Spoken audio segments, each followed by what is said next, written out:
Je me sens triste tout simplement parce que je vois des gens qui sont intelligents, ils ont le potentiel, ils ont tout. Ils ont tout le package. Mais malheureusement, ils ne savent pas s'exprimer. Ils ne savent pas parler. Et d'habitude, je leur demande d'aller se former. C'est important d'aller se former, d'avoir des mentors, d'avoir des modèles.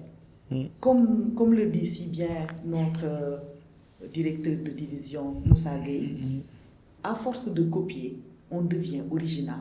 Et effectivement, donc je demande à ces jeunes d'aller se former, non simplement, mais essayer d'avoir un modèle type de personnes qui vont essayer de copier. À force de copier ces personnes-là, ils vont finir par devenir comme ces personnes. Donc c'est important de se former, c'est important aussi de sortir de leur zone de confort. Ouais, sortez de vos zones de confort et ce sera que bénéfique.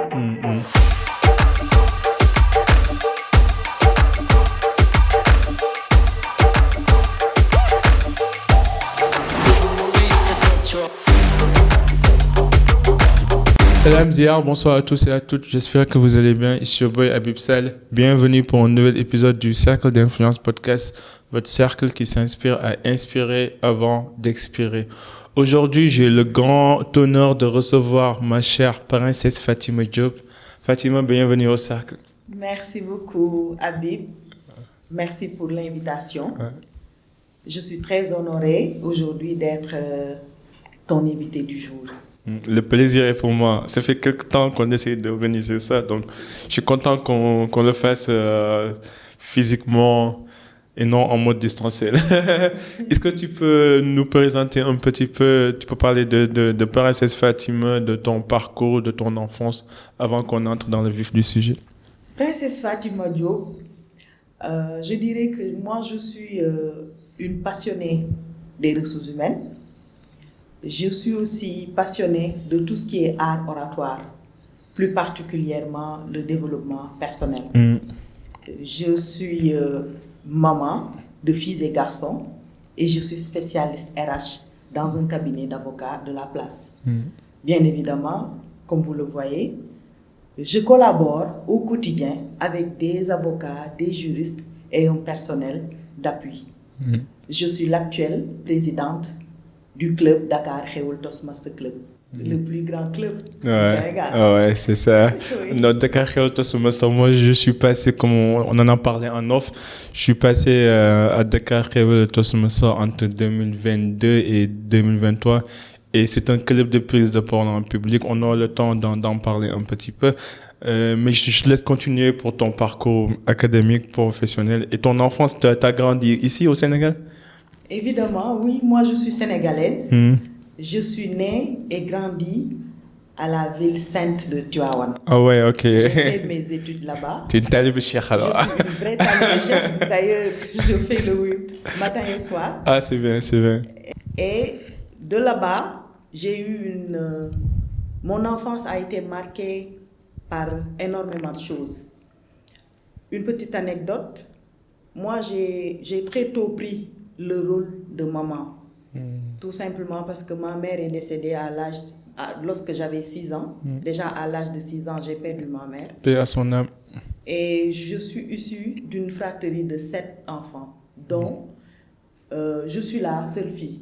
Ah ouais. Garçon, tu étais l'enfant gâté alors. Exactement, j'étais la princesse, d'où ton nom de princesse, ok. Exactement. Je comprends mieux.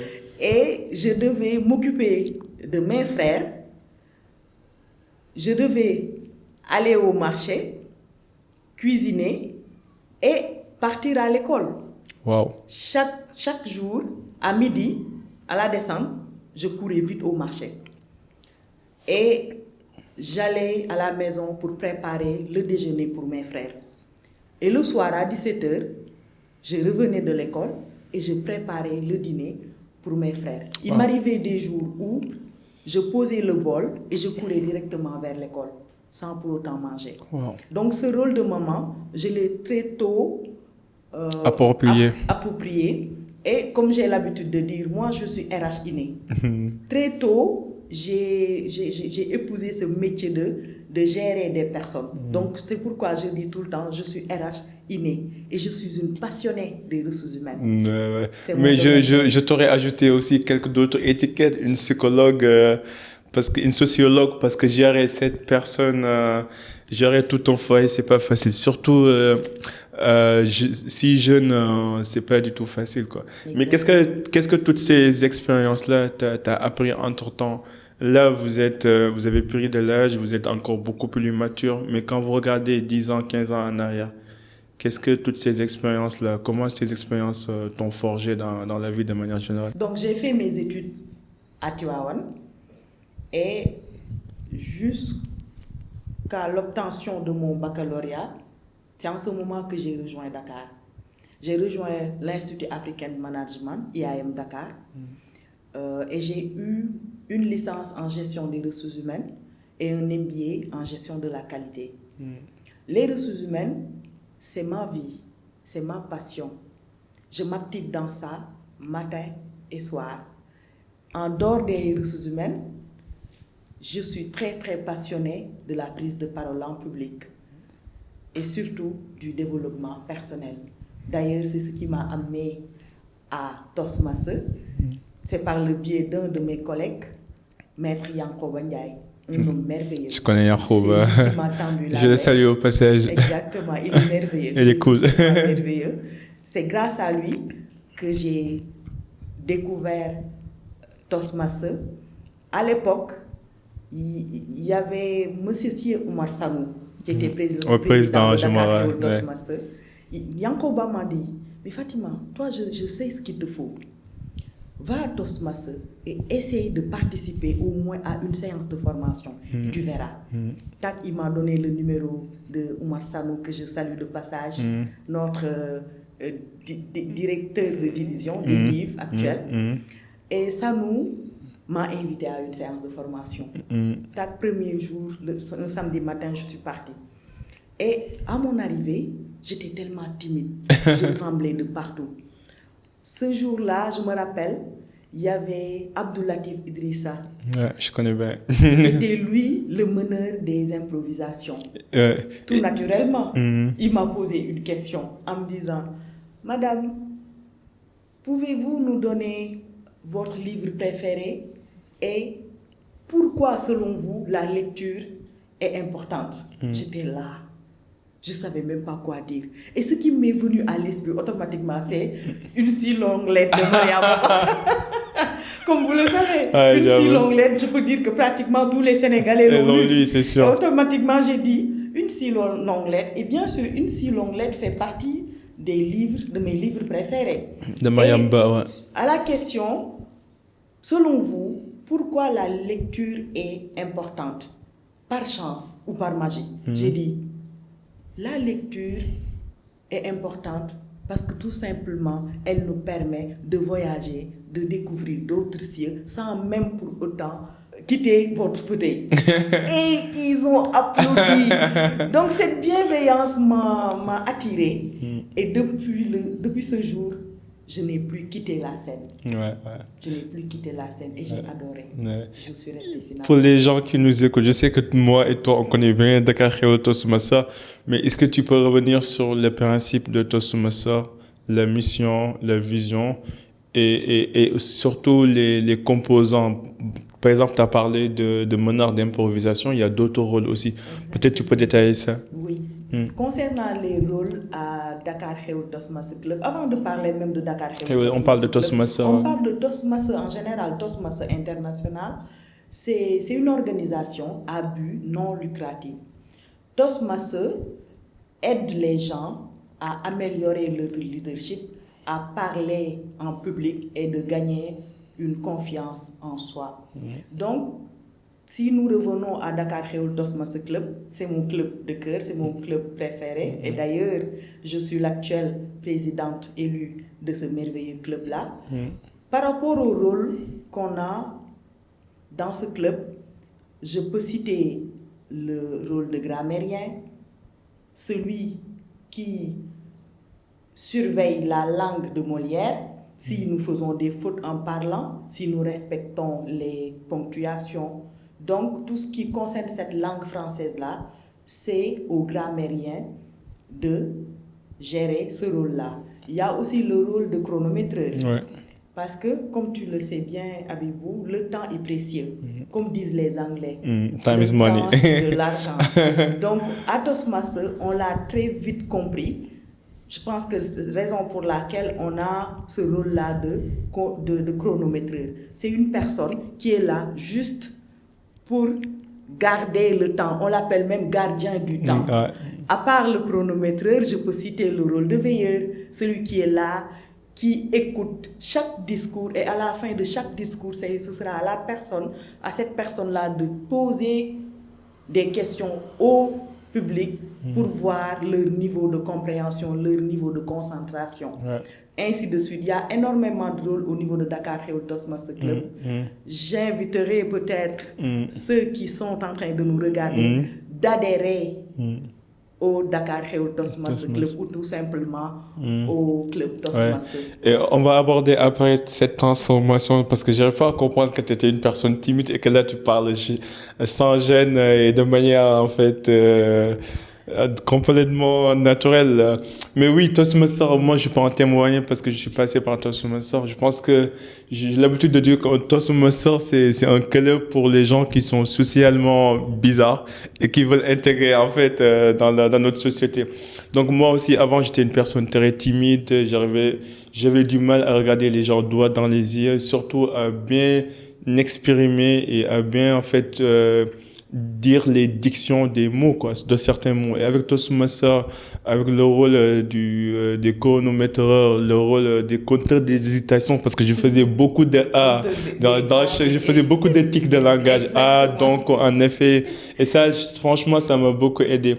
Donc même là, j'ai essayé d'intégrer mes deux petites sœurs là qui me font courir depuis 2 ans. À chaque fois, je leur dis allez faire Toastmasters, mais je pense qu'elles ont peur là, parce que oui. Parler en public fait partie d'une des peurs les plus prévalentes dans ce monde-là. Apparemment, c'est même la peur la plus répandue devant même la peur de la mort, quoi. Déjà, certaines personnes peuvent faire mourir que de parler devant le public. Mais parle-moi de cette transformation-là, disons. Quand est-ce que t'as vu cette envie de vouloir s'améliorer sur la prise de parole en public? Comment ça t'est venu, en fait, cette envie de vouloir s'améliorer? Comme je t'ai dit tout à l'heure, Abibou, il y a 2 ans de cela, jour pour jour, j'étais au bureau quand Maître Yankoba Ndiaye m'a... Vous travaillez dans la même entreprise? Nous sommes dans la même entreprise. Ah oui, ok, je comprends mieux. Ok. Nous sommes dans la même entreprise. Ok, vous êtes des collègues alors. Ok. On est des collègues. Lui, il est avocat et moi, je suis le responsable. Ok. Alors, à mes débuts, j'étais quelqu'un de très, très timide. Je n'osais pas, je ne me lasserai jamais de dire ça. Parce qu'au début, je n'osais pas prendre la parole devant 3 personnes. Je tremblais de partout. Au moment de faire des réunions, je tremblais. Je ne savais même pas par où commencer ou quoi dire. Alors que pourtant, au plus profond de moi, je savais que j'avais, entre guillemets, du talent. J'avais quelque chose à dire, mais je n'arrivais pas à sortir ces mots-là. Et lorsque Toastmasters m'a tendu la main par le biais de Maître Yankoba Ndiaye, j'ai découvert un monde totalement différent de toute façon le monde avec là où j'étais en quelque sorte. Parce que tout simplement à Toastmasters, déjà il y a la façon de faire qui diffère totalement avec les autres formations. À Toastmasters, on t'imprègne. Tu es obligé de prendre des rôles. Tu fais des rôles, tu fais des discours. Maintenant, tu es coaché, tu es mentoré. Tu es mentoré, tu es beaucoup de mentors, tu as beaucoup de mentors et tu es entouré de personnes bienveillantes. La bienveillance à Toastmasters, c'est quelque chose qui m'a marqué et qui continue de me marquer. Ça, je suis d'accord. Parce que arrivé là-bas, j'étais très timide. Je ne parlais pas, j'étais juste là dans mon coin, j'avais tout le temps peur. Et au bout de 8 mois, je me suis dit, mais pourquoi pas participer au concours? Bien avant de participer même au concours, je suis venue en avril et au mois de mai, ils organisaient leur bureau, mandat 2024-2025. Je me suis lancée. J'ai participé et j'ai pris le poste de commissaire à l'organisation. Et tac, j'ai écrit mon discours. C'était comme aux élections présidentielles. Tu viens, tu parles campagne, tu parles, tu essaies de convaincre les gens. Convaincre les gens, ouais. J'ai fait un discours extraordinaire. Et ils m'ont élu commissaire à l'organisation. Et le rôle de commissaire à l'organisation, c'est très, très important. Pourquoi? Parce que tous les jours, à chaque séance, c'est toi qui ouvres la séance.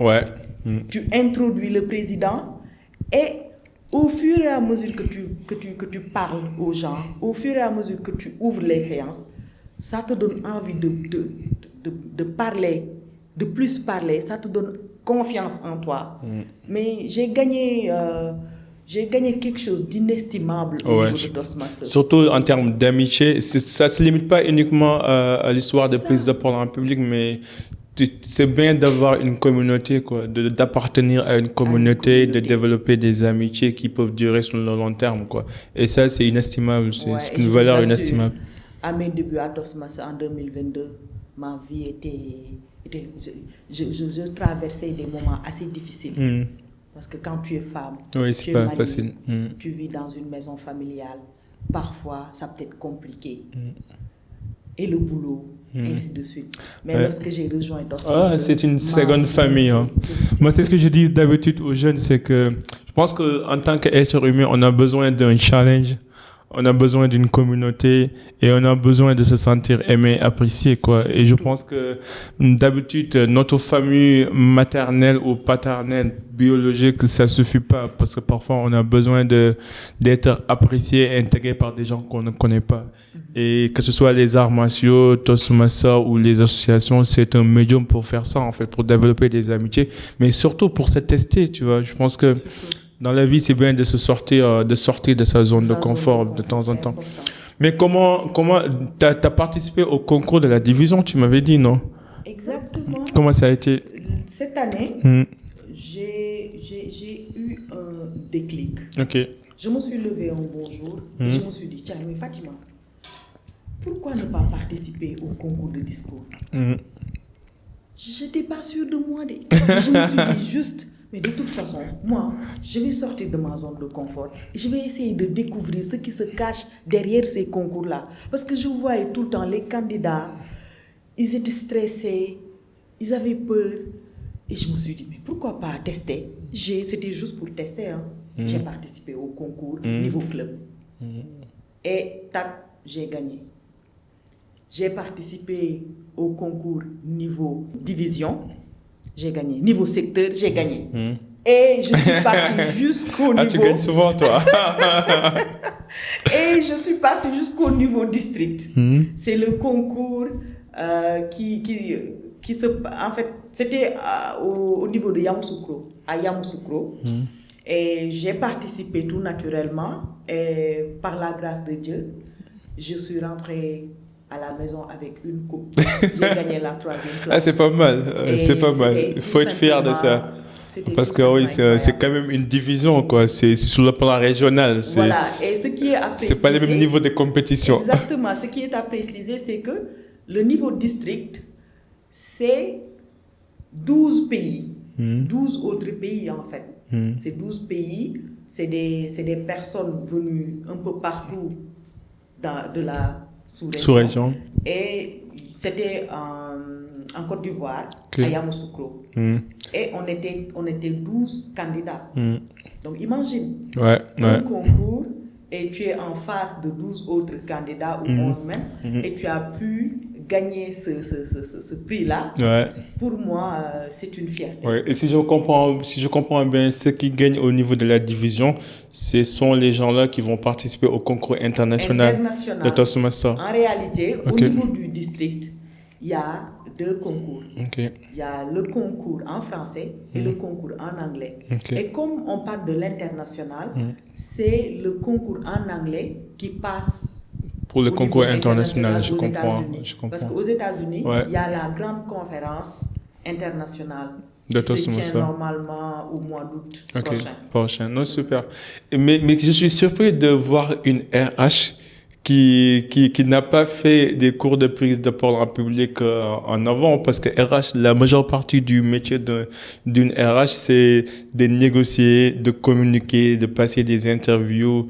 Donc, le métier même nécessite pas mal de discussions et de dialogue. Donc, comment ça a été, en fait, normalement, là, quand tu travailles avec les gens doivent être stupéfaits de voir ces changements en toi et comment tu abordes maintenant les réunions, les négociations, les interviews. Effectivement, ce changement-là, il y a certains de mes collègues qui ne cessent de me le dire.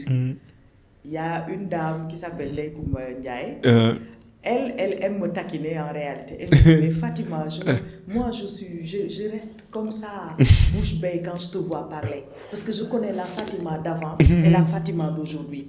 Ce que Toastmaster a fait en toi, c'est formidable. Ouais. Elle-même, elle a fini par intégrer je suis d'accord. Franchement, tu es une ambassadrice du club, quoi. Et comme parmi tant d'autres, je pense que Toastmaster a changé beaucoup de vies. Ouais. Parce que c'est pas juste une affaire de parler en public. En fait, parler, je pense que, bon, je dirais pas que parler est facile, mais on se parle tous, quoi. Déjà, on peut avoir des discussions avec nous-mêmes tout le temps. Ça, c'est pas juste une affaire de fou, mais chaque personne peut dire que je me parle avec moi-même souvent. Le problème, c'est que faut avoir le courage pour, en fait, sortir de sa tête et exprimer ses idées à l'autre. Et surtout, accepter d'être compris. Parce que ça, c'est un courage que tout le monde n'a pas. Et d'habitude, ce qu'on a peur, c'est pas le fait de parler, c'est le fait de ne pas être compris. Exactement. Parce que au moment où tu commences à parler, tu révèles ta personnalité, ton image, qui tu es vraiment. Et parfois, on peut avoir une idée bien construite dans notre tête, mais comment on la sort, comment on l'exprime, c'est tellement mauvaise qu'on donne une mauvaise perception de nous-mêmes. Et c'est ça que les gens ont peur. C'est pas le fait de parler, mais c'est le fait d'être incompris et d'être classé dans une catégorie où d'être jugé en quelque sorte. Et de prendre ce courage-là et aller faire des formations, d'imprégner dedans et d'apprendre comment parler, comment exprimer, surtout comment catégoriser ses idées. C'est juste un courage que je salue, quoi. Les gens qui le font, moi, je peux que les admirer, quoi. Et c'est ce que je dis à tout le monde. N'hésitez pas, parce que au moment où tu ouvres ta bouche, tu révèles qui tu es. Et si tu sais parler, tu peux vraiment te faire accepter, te faire comprendre, te faire intégrer. Moi, je connais, parce que moi, je suis ingénieur de formation, mais je connais beaucoup d'ingénieurs informaticiens, électriciens, mécaniciens qui sont formidables. Mais leur seul outil, leur seul problème, c'est ils ne savent pas parler. Ouais. Et du coup, même sur le plan professionnel, ils sont limités. Parce que certes, quand il s'agit de faire des métiers où tu es devant un écran, ils sont formidables. Mais à un moment donné, tu seras appelé à être un chef d'équipe avec des réunions de coordination, avec des projets à gérer. Et si tu ne peux pas parler, c'est ton frein, quoi. C'est ton frein. Et du coup, en tant que RH, qu'est-ce que tu conseilles aux jeunes qui nous regardent, qui cherchent, surtout les nouveaux diplômés, qui cherchent à s'intégrer dans le milieu professionnel? C'est ce que je le dis souvent. Il m'arrive parfois de recevoir des jeunes en entretien et à la fin, je me sens triste. Je me sens triste tout simplement parce que je vois des gens qui sont intelligents, ils ont le potentiel, ils ont tout. Ils ont tout le package. Mais malheureusement, ils ne savent pas s'exprimer. Ils ne savent pas parler. Et d'habitude, je leur demande d'aller se former. C'est important d'aller se former, d'avoir des mentors, d'avoir des modèles. Comme le dit si bien notre directeur de division, Moussa Gueye, c'est un mentor, hein. C'est un coach à moi-même, je le salue de passage. Il a l'habitude de dire, à force de copier, on devient original. Et effectivement, donc je demande à ces jeunes d'aller se former, non simplement, mais essayer d'avoir un modèle type de personnes qui vont essayer de copier. À force de copier ces personnes-là, ils vont finir par devenir comme ces personnes. Donc c'est important de se former, c'est important aussi de sortir de leur zone de confort. Ouais, surtout sortez de vos zones de confort et ce sera que bénéfique. Osez aussi, il faut oser. Moi, comme je te disais, l'une des raisons pour lesquelles j'ai créé ce podcast, c'était exactement pour ça. Je pense que j'ai eu la chance d'avoir des mentors quand j'étais jeune, que ce soit à l'école, à l'université. J'ai toujours été très proche de mes professeurs et de mes enseignants et ça m'a beaucoup aidé, ça m'a aidé à booster ma confiance en soi, à travailler dur et surtout à ne pas en fait décevoir ces personnes-là qui m'apprécient, qui ont pris leur temps, qui m'ont consacré leur temps et leur effort et leur énergie, quoi. Et je pense que parfois les jeunes, ils manquent cette main qui vient en fait les accompagner, les aider et qui vient en fait les encourager. Je pense qu'il y a beaucoup de gens qui n'ont pas peut-être cette chance-là. Et l'objectif de ce podcast, c'est exactement ça, c'est d'inviter des gens pour qu'ils partagent leur parcours, leurs expériences et de donner des outils et des astuces pour leur aider à atteindre leur vrai potentiel. C'est pour ça que tout ce que tu dis là, parfois les gens aussi, ils n'ont pas l'information. Ils veulent faire, mais ils n'ont pas l'information. Parce que moi, par exemple, jusqu'en 2021, je savais pas l'existence de Toastmasters. Wow. J'ai toujours voulu faire des cours de prise de parole en public, mais je cherchais à gauche et à droite. Je voyais des formations qui duraient une journée, deux jours, 3 jours. 400 000, 300 000, peut-être même 200 000, mais comment tu peux apprendre à parler en 2 jours? C'est pas possible, quoi. J'ai toujours voulu avoir quelque chose sur le long terme que tu pratiques régulièrement pendant 2-3 ans pour te perfectionner. Et quand j'ai trouvé Toastmasters, surtout que ça coûte absolument rien, quoi. 15 000 francs par mois, je me suis dit, ouais, ça c'est bingo, quoi. Ça c'est bingo. Et du coup, l'autre chose que je voulais te parler, c'est que cette transformation-là, est-ce que ça a une répercussion sur les autres aspects de ta vie personnelle? Tout à fait. Ça a eu beaucoup de répercussions à d'autres aspects de ma vie, notamment sur l'aspect professionnel. Comme je t'ai dit tout à l'heure, moi, je n'osais pas organiser des réunions. Même quand il y avait des réunions dans mon bureau, je peinais à prendre la parole. Je m'efforçais de prendre la parole comme ça, mais au plus profond de moi, j'avais tellement peur. Parfois, je mélangeais les idées, je n'étais pas structurée. Et avec cette formation-là, j'arrive non seulement à organiser des réunions, mais je participe d'une manière assez fluide. J'ai une confiance en moi inestimable. Là, en dehors des concours que je fais, je peux animer des formations de plus de 100 personnes. Alors pour quelqu'un qui n'osait pas prendre la parole devant 3 personnes, imaginez. Et ça a duré que 2 ans. Ma transformation n'a duré que 2 ans, jour pour jour. Et là, sincèrement, je me dis, si ce n'était pas Toastmasters, je serais encore en train de me cacher, je serais encore en train d'éviter la parole comme vous le connaissez. Mais là, alhamdulillah, au sortir de cette formation, je n'ai plus peur. Plus peur, ouais, c'est clair. Et sur l'aspect humain comme ça, je peux dire que ça m'a fait gagner énormément de confiance vis-à-vis des autres. Quand je parle avec quelqu'un, il se rend compte immédiatement que celle-là, elle sait ce dont elle parle. Celle-là, elle maîtrise son sujet. Et je sais aussi comment réseauter. Ça m'a appris le réseautage. Ça a développé ton côté extraversion, quoi. Voilà, là, actuellement, j'ai des amis à Nigeria, j'ai des amis partout dans le monde, je peux dire. Là où je te parle, d'ici demain matin, normalement, je serai le Toastmaster du jour pour le club Women Leaders. Ah, super. Et c'est des personnes qui sont un peu partout dans le monde. La VPE, elle est en France. Les autres membres sont au Ghana, Burkina Faso, partout. Ce sera en ligne. Donc, c'est grâce à cette formation-là que j'arrive actuellement à élargir mon réseau et à mieux m'exprimer. Super. C'est une bonne nouvelle. Est-ce que tu as un autre défi ou bien un challenge que tu souhaites attaquer en ce moment? Par exemple, prise de parole en public, check. Ça t'as coché la case maintenant, c'est bon. Est-ce qu'il y a un autre défaut ou un autre challenge que tu souhaites attaquer un de ces jours? Bah, pour moi, je pense que il me faut encore apprendre pour la prise de parole en public. Moi, je me dis dans ma tête qu'il me reste énormément de choses à apprendre. Ouais, c'est sûr. Sur la communication. Ouais, il y a toujours... Il me reste énormément de choses à apprendre.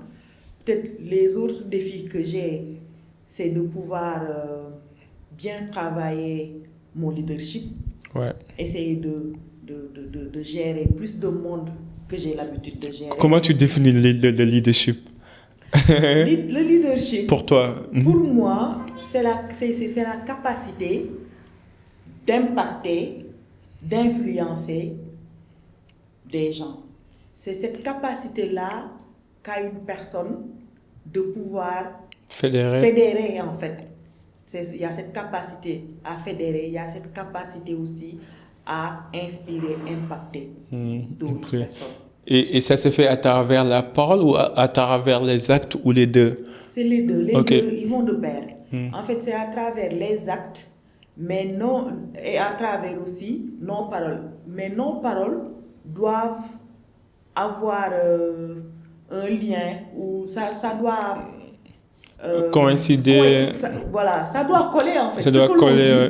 Doit parfaitement ressembler à ce que l'on fait. Ils vont de pair. Ils vont de pair, je suis d'accord. Et du coup, donc, le prochain défi, c'est le leadership. Et comment tu comptes attaquer ça? Par exemple, prise de parole en public, tu es allé voir Tosuma Sor pour te former. Et le leadership, c'est quoi la stratégie? C'est de parler avec autant de personnes que possible ou tu as des stratégies ou... Ce sera de parler avec autant de personnes. Mais le défi qui est là, devant moi, n'oublie pas que je suis l'actuel président élu de Dakar Khéoul Toastmasters Club. Donc, comme on le sait bien, le Dakar Khéoul Toastmasters, c'est le plus grand club du Sénégal. Et le niveau est là. Donc, moi, en tant que présidente, je ne dois pas stagner. Je dois encore travailler pour pérenniser ce que les anciens m'ont laissé. Donc ça, c'est mon défi majeur actuellement. Ouais, super. Et j'espère que ça va bien se passer pour toi. C'est mon mandat. Ça va bien se passer. Normalement, c'est ton mandat d'1 an ou 2 ans? 2 ans, c'est un mandat. Ça va. C'est vrai qu'un an, ça passe vite, mais ça va bien se passer. Est-ce que tu as un échec particulier qui t'a marqué et qu'est-ce que tu as appris de cet échec? Quand on parle d'échec, je pense déjà à mon discours du mois passé. C'est lorsqu'on organisait les élections présidentielles de Toastmasters. Moi, en tant que candidate à l'élection présidentielle, j'avais préparé mon discours. Je m'étais préparé, j'ai répété, j'ai tout fait. Je me suis bien sapée. Arrivé dans la salle, on m'a donné la parole. Je devais commencer en fait à parler et tac, j'ai fait un bug. J'ai oublié mon discours, j'ai même oublié comment je m'appelais. C'était incroyable. J'étais là, bouche bée, je ne savais plus quoi dire. Mais la bienveillance des membres m'ont sauvé. Ah, super. Ils sont merveilleux. Ils sont tous mis à applaudir. Ils m'ont applaudi. Et j'ai dit, automatiquement, je me suis rappelé de mon discours et j'ai déroulé. Et malgré ce bug, ils m'ont élu. Ah ouais, ça n'arrive pas souvent. Là. Voilà, ça n'arrive pas souvent. D'habitude, tu perds des points quand tu bugs au milieu de ton discours présidentiel. Et malgré ça, ils m'ont élu. Juste pour te montrer, en fait, leur niveau de maturité, leur niveau de compassion et d'empathie. Exact. Et l'empathie qu'il y a, vraiment, c'est incroyable. Ouais. Non, super. Mais ça, c'est pas un échec. On apprend, ça arrive. Moi, je le prends comme échec, en fait. Ok. Et du coup, est-ce que tu as parlé un peu des mentors qui t'ont marqué, là, Yankoub, Moussa. Est-ce qu'il y a des livres aussi qui t'ont marqué, qui t'ont... À part ces mentors, je peux dire qu'il y a le plus grand mentor, qui est mon père. Ah ouais, machallah. Mon père, il m'a façonné. Si je prends l'exemple, L'exemple que je peux vous donner, c'est tac, automatiquement, il m'a donné le prénom de princesse. Et il a fait de moi une princesse. Il a fait de son mieux pour que je me dise que moi, personnellement, j'en ai une. Il m'a inculqué des valeurs qui m'ont permis d'avancer et qui me permettent de continuer. Donc, le plus grand mentor pour moi, c'est lui. Parce que c'est tout simplement lui qui a fait de moi ce que je suis aujourd'hui. À l'âge de 6 ans, il me parlait déjà comme une personne majeure. Major, ouais. Il me parlait de ses projets. Il me parlait de la vie courante. Il me faisait part de tout ce qu'il entreprenait. Et il m'a préparé à être mère aujourd'hui. Il m'a préparé à être leader aujourd'hui. C'est un grand mentor. Est-ce qu'il est toujours là parmi nous? Là. Je le salue au passage, papa. Tu as fait un excellent boulot là. Et je l'aime beaucoup. Des livres qui t'ont marqué, tu lis beaucoup? Je lis beaucoup. Et il y a pas mal de livres qui m'ont marqué, notamment Réfléchissez de devenir riche. de Napoléon Hill. Et il y a particulièrement un livre qui m'a énormément marqué. C'est La puissance de la pensée positive. Je ne me lasse jamais de lire ce livre. C'est qui l'écrivain? Je vais chercher un peu. C'est Guy Rio. Guy Rio, ok. En tout cas, il y a énormément de livres. Ok. Et comment se faire des amis aussi. Comment se faire des amis. Comment se faire des amis. Dale Carnegie. Dale Carnegie, exactement. Il y a aussi L'ange et démon. L'équilibre. De Moussa Gueye. Moussa Gueye, ok. L'ange et démon. C'est de Moussa Gueye qu'on parle? Le Moussa Gueye là? Oui. Il a écrit un livre. Il a écrit un livre extraordinaire. Ah, ça, je ne savais pas. Depuis quand? Sur le leadership. Sur la prise de parole en public. Il a repris ses ouvertures de séance, ses discours. Mais c'est formidable ce livre. Je pense. Ange et démon. Ça marche, je vais essayer de l'avoir, Inch'Allah. Et l'autre chose, c'est quel est le meilleur conseil qu'on t'a donné? Je veux le meilleur et le pire conseil, les deux. Le meilleur et le pire conseil. Je vais commencer par le pire. Ok. Le pire conseil qu'on m'a donné quand j'étais petite, c'était crée-toi des limites.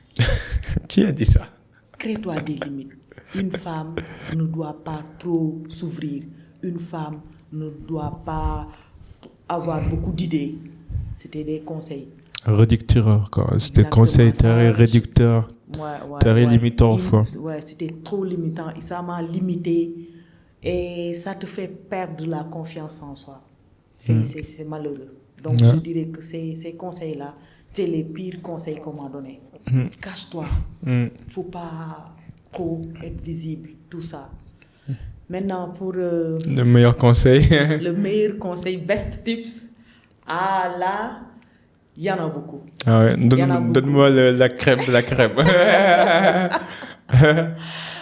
Fonce, tu en es capable. Je l'ai tellement entendu, surtout ces derniers temps, quand je devais compétir avec d'autres nations. Je l'ai beaucoup entendu. Super, c'est bien. Tu en es capable. Je pense qu'on en a besoin des mots d'encouragement. Fonce, tu peux le faire, tu en es capable. Vraiment. Et tu me disais que tes mamans, comment ta vie t'a changé depuis que tu es devenue maman? Qu'est-ce que le fait d'être mère t'a appris sur la vie de manière générale? Le fait d'être mère m'a appris d'être patiente. Ça m'a appris de me calmer. Le fait d'être mère aussi m'a appris le partage et le pardon. Parce que tu sais, quand tu es mère, tu as tendance à pardonner parce que tu es en face d'un être innocent. Oui, tu relativises beaucoup. Tu relativises beaucoup. Quand tu es mère et que tu ne pardonnes pas, ça casse tout simplement. Parce qu'avec les enfants, tu es obligé de pardonner. Tu es obligé même parfois de faire semblant de ne pas voir. Exactement. L'humilité, ça m'a appris aussi l'humilité. L'humilité, ça c'est une bonne chose. Et l'autre question, c'est que est-ce qu'il y a une question qu'on ne te pose pas souvent et qu'on t'aimerait qu'on te pose assez? Oui. C'est quoi la question? La question que j'aimerais qu'on me pose de temps en temps. Il y en a deux. Hein? Ouais, je l'écoute. Voilà, la première question, c'est comment tu te sens? Ok, on va commencer par la première question. Comment tu te sens en ce moment? Comment tu te sens? Là, je me sens bien. Je me sens très bien. Et est-ce que tu dis pas ça juste pour me faire plaisir? Non, sérieusement, je me sens très bien. Ok, ça va alors, je fais un bon boulot alors. Je suis en face de Abibou et qui me pose des questions vraiment top. Donc, je me sens hyper bien. Ok. Et la deuxième question? Pour la deuxième question, c'est Fatima, comment tu fais pour sourire tout le temps? J'aurais bien aimé qu'on me pose cette question. Oh, vas-y, comment tu fais pour sourire tout le temps? Donne-moi le secret. Et même aussi le secret de ton joli sourire là. Tu dis quel produit là? Moi, j'en ai pas ça, moi. Moi, j'aime sourire. Tout simplement, je répondrai à cette question que mon sourire est un acte de foi, tout simplement. Je crois en Dieu. Je crois au processus. Et je crois en moi-même. Tout simplement, raison pour laquelle une bonne raison. Je relativise beaucoup et je ris beaucoup. Une bonne raison, j'avoue, je suis d'accord. Non, mais super. Je prends. C'est ça. Et l'autre question, c'est que dirais-tu à toi-même il y a 10 ans? Que dirais-tu à la petite Fatima? À la petite Fatima, il y a 10 ans, j'aurais bien aimé qu'on me dise Fatima, fonce. Fonce et ose. J'aurais bien aimé entendre ça de la bouche de quelqu'un. Ouais. Exactement, j'aurais bien aimé.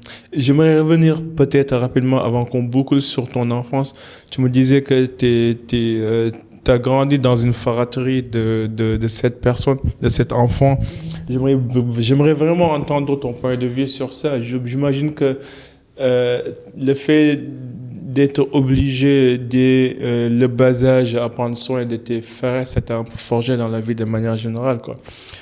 Comment ça a été cette expérience, le fait d'aller à l'école, de revenir prendre soin de prendre soin de tes frères et surtout cette charge émotionnelle, mentale, physique, ça doit pas être évident pour une jeune femme, quoi. Effectivement, c'était pas du tout évident. À l'instant T où je vivais tout ça, c'était très très difficile.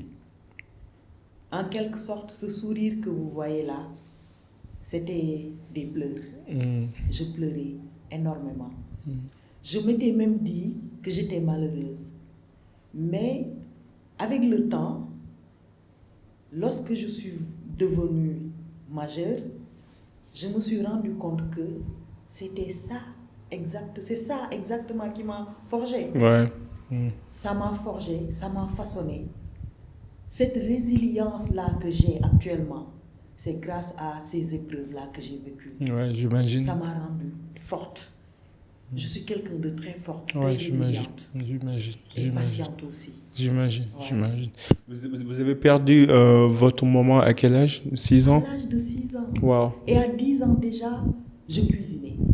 Wow. Je cuisinais, je faisais tout pour mes frères. Je me considérais en quelque sorte comme la deuxième maman, ouais. Comme leur deuxième maman. Ouais. Franchement, je te félicite, hein. T'en es bien sorti. Je sais pas comment t'as fait, mais franchement, je suis content pour toi. Et j'espère que aussi tes frères sont reconnaissants de tout ce que tu as fait pour ils sont reconnaissants. Mes frères, c'est mes amis. Super. Ils m'adorent. Moi aussi, je les aime de tout mon cœur. Je les adore aussi. Mais c'est mes amis, c'est mes confidents. Ouais, super. Et comme ils ont l'habitude de le dire, ils n'ont que moi. Je suis en même temps sœur, amie, conseillère, maman. Ouais, j'avoue. Et c'est formidable. C'est formidable. Donc, shout out à la famille, alors. Big up à vous, Big up à la famille. Les frères, il faut prendre soin d'elle, hein. Les mecs là, moi je vous parle, hein, tous mecs là. Salut. Et la dernière question, c'est quelle influence aimerais-tu laisser dans ce monde? L'influence que je veux laisser dans ce monde, c'est l'influence d'une femme influente. Une femme qui a su oser. J'aime bien prononcer ce mot, oser. Comme Goethe l'a si bien dit, L'audace a du génie, de la magie et du pouvoir en elle. Réalise tes rêves maintenant. Si on ose, on réalise tout ce que l'on veut. Donc, l'influence que je veux laisser dans ce monde, c'est l'audace. J'aurais bien aimé qu'un jour, on dira que grâce à Fatima, les femmes ont osé. Grâce à Fatima, ceux qui ne peuvent pas parler ont osé s'exprimer. Parce que moi, d'accord, je suis RH. En tant que RH, je me dois de protéger mes semblables, mais je suis aussi la voix de ceux qui n'osent pas prendre la parole. Donc, j'aurais bien aimé laisser quelque chose qui pourra me différencier des autres femmes du Sénégal, voire du monde entier. Ouais. Avec moi, je veux toutes les femmes brillent. Bien dit, bien dit. Et j'espère que Dieu t'accordera cette faveur, Inch'Allah. En tout cas, merci beaucoup, Fatima. C'est passé vite. C'est passé très vite. On a fait 1 heure, mais c'est passé très vite. Wow, je te laisse un peu dire ton dernier mot et aussi dire aux gens comment ils pourront entrer en contact avec toi. Et si tu as des projets ou des trucs à venir aussi que tu aimerais promouvoir, n'hésite pas. Exactement. D'abord, je te remercie. Le plaisir est partagé. C'était un réel plaisir de te revoir et d'échanger avec toi. Moi aussi. Je te suis de près. Merci. Je suis ce que tu fais. Cercle d'influence sur Instagram. Je te suis de près. Merci. Et tu fais des choses extraordinaires. Merci beaucoup. Chapeau à toi. Merci. Et je profite de l'occasion pour saluer mon très cher époux, M. Aou. Je salue aussi mes enfants, Fatou Kiné et ses frères. Et je remercie aussi mes mentors Tosmas, les 2 Moussa Gueye. Ouais. Moussa le Baobab et Moussa Gueye. Et l'autre Moussa. Je remercie aussi Maître Yankoba Ndiaye parce que c'est grâce à lui que j'ai découvert ce temple du savoir, Tosmas, là où se forment les leaders. Je remercie mes collègues du cabinet. Je remercie aussi ma famille, mes frères. Et en ce qui concerne mes projets, j'aurais bien aimé me lancer dans la transformation des fruits et légumes. Des fruits et légumes. C'est pas trop tard, hein? C'est pas trop tard. C'est pas trop tard. J'aurais bien aimé. Et normalement, je dois lancer mon podcast, Le Coin RH. Le Coin RH. Exactement. Ok, stay tuned. Ça aussi, c'est à venir. Ouais, ça Le va Coin venir. RH. Et en ce qui concerne mes contacts, vous pouvez me contacter via LinkedIn. Ouais, je mettrai les liens dans les show notes. Je mettrai son lien LinkedIn dans les show notes comme d'hab. À tous ceux qui nous regardent, je vous invite à venir à Tosmas. Nous sommes au niveau de l'hôtel Novotel, à Novotel Dakar. Nous nous réunissons les 2e, 4e, voire 5e samedi de chaque mois. Donc, ce sera avec plaisir de pouvoir partager avec vous notre savoir et notre savoir-faire. Non, avec plaisir. En tout cas, moi, j'ai beaucoup appris de cet échange. Et bon, comme je te disais aussi que j'ai fait les Toastmasters, donc on est des vieux collègues qui se revoient autour d'un podcast. Donc, je suis vraiment honoré pour ça. Et je suis content de voir cette transformation. Je pense que moi, quand je quittais, toi, tu venais d'arriver à Toastmasters. Donc, en 2 ans, tu as pu te transformer et c'est magique, quoi. Et je suis vraiment fier de ça. Et comme tu as dit, quoi, j'invite à toutes les personnes qui nous regardent et qui nous écoutent de se familiariser avec le concept du Toastmaster de manière générale. Et si vous êtes aussi au Sénégal, à Dakar, et que vous voulez participer dans des séances de formation où vous êtes imprégné, où vous allez apprendre, être coaché et mentoré, je vais mettre les liens de Dakar et Toastmaster. Peut-être même avec le numéro du vice-président aux relations qui est chargé de recruter les gens. Actuellement, notre vice-président à l'éducation, c'est Madame Daïsahna. C'est Madame Daïsahna, ok. Oui. elle est présente sur LinkedIn aussi. Ça marche. Mais une fois, le 5 juillet déjà, je vous invite à venir participer. À notre séance, la grande séance d'ouverture. Okay. Ce sera notre première séance Super. pour le mandat 2025-2026. On sera tous là-bas. Et clin d'œil à notre cher président, notre IPP, Madame Ira Diadio, que je salue de passage, et le bureau sortant, et le nouveau bureau aussi. Ah ouais, super. Mes chers collecteurs master. Là, t'as oublié personne, là. Non, tu veux là, que personne se fâche. Exactement, je veux pas qu'ils se fâchent. Ça, c'est la belle manière de commencer un mandat, là. Belle manière de commencer un mandat. Mes officiers, je ne vous oublie pas. Non, c'est super. Hein. En tout cas, merci beaucoup, les gars. C'était le Cercle d'Influence Podcast. À la prochaine. En attendant, soyez uniques, soyez légendaires. Peace and love. We out.